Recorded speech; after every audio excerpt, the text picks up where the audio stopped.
Hi, good morning, everyone. Thanks for joining me this morning for a cup of coffee.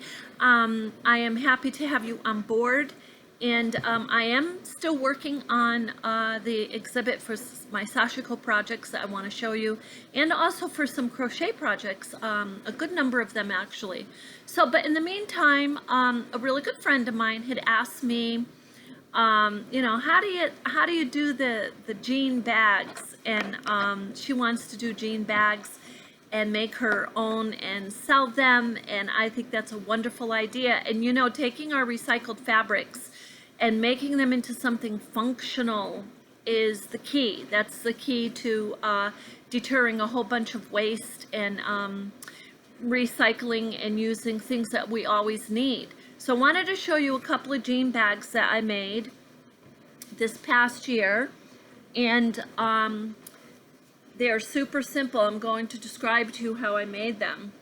This one, I did machine stitch the bottom. This is actually just a pair of jeans that I cut straight along, and it's a hack. It's a hack on YouTube. You'll see hacks all over the place, easy way to make this and that. But then you take that hack, that generic way of making something, and you design it and make it your own. Put your own flair to it, because that's the fun of it, and that's you. So, and then I with the handles, what I did is I braided jean strips. That's what I did here. And then I hand sewed them with a sashiko design, which I'll hold up close.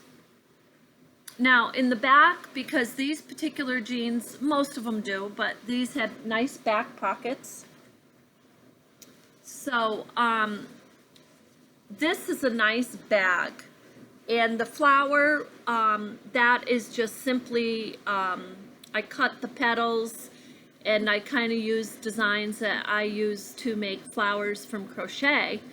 And so I cut the petals, and I just basically sewed the middle. And this is just a strand of plastic beads. That's all that is. And the front, I left the pockets. I didn't sew them.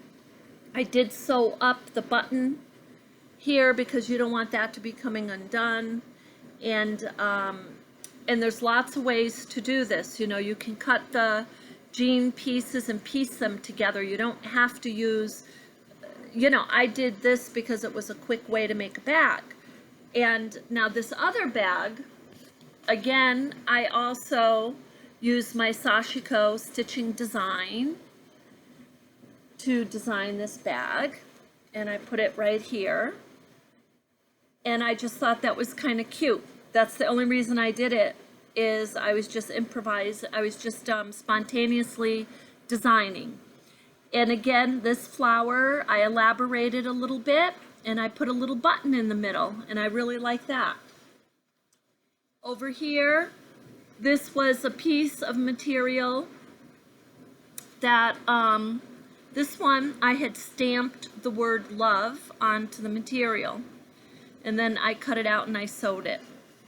This is all hand stitched, and if you look at the back, these two pockets, I wanted to give them a little design. So that's what I did.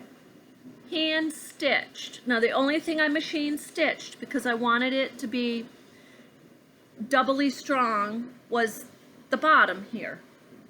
And up here on the waist, I thought I had another design. Oh no, it's on the band. I'm sorry. On the band, I did a sashiko stitch. The thing about the sashiko stitching is you can go slow and try to make it perfect, but that's not the concept of it. The sashiko stitching was a stitch used when boro method was used in the 1800s of the Japanese farmers putting together clothing.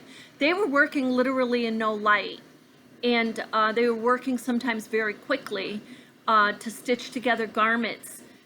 Because they were in poverty, and they needed to stay warm. They were trying to, the wives were trying to get clothing for their husbands and for themselves and their children, so they would stitch quickly. But you can go and you can make it perfect. There are people out there, and they make the sashiko stitching perfect.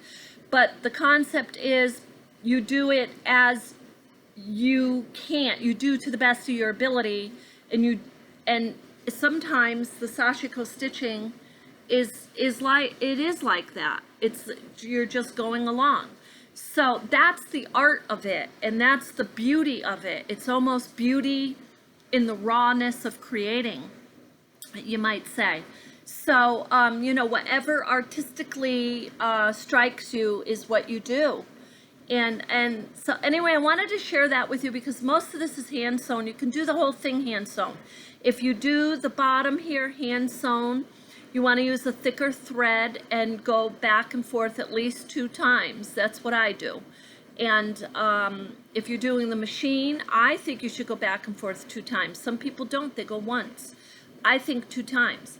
And if you're going to put a lining, this is a lining, this was just a shirt, put your lining, you don't have to put a lining, but if you do, it's very nice because it just adds to the style of your jean bag. This is the lining of this one.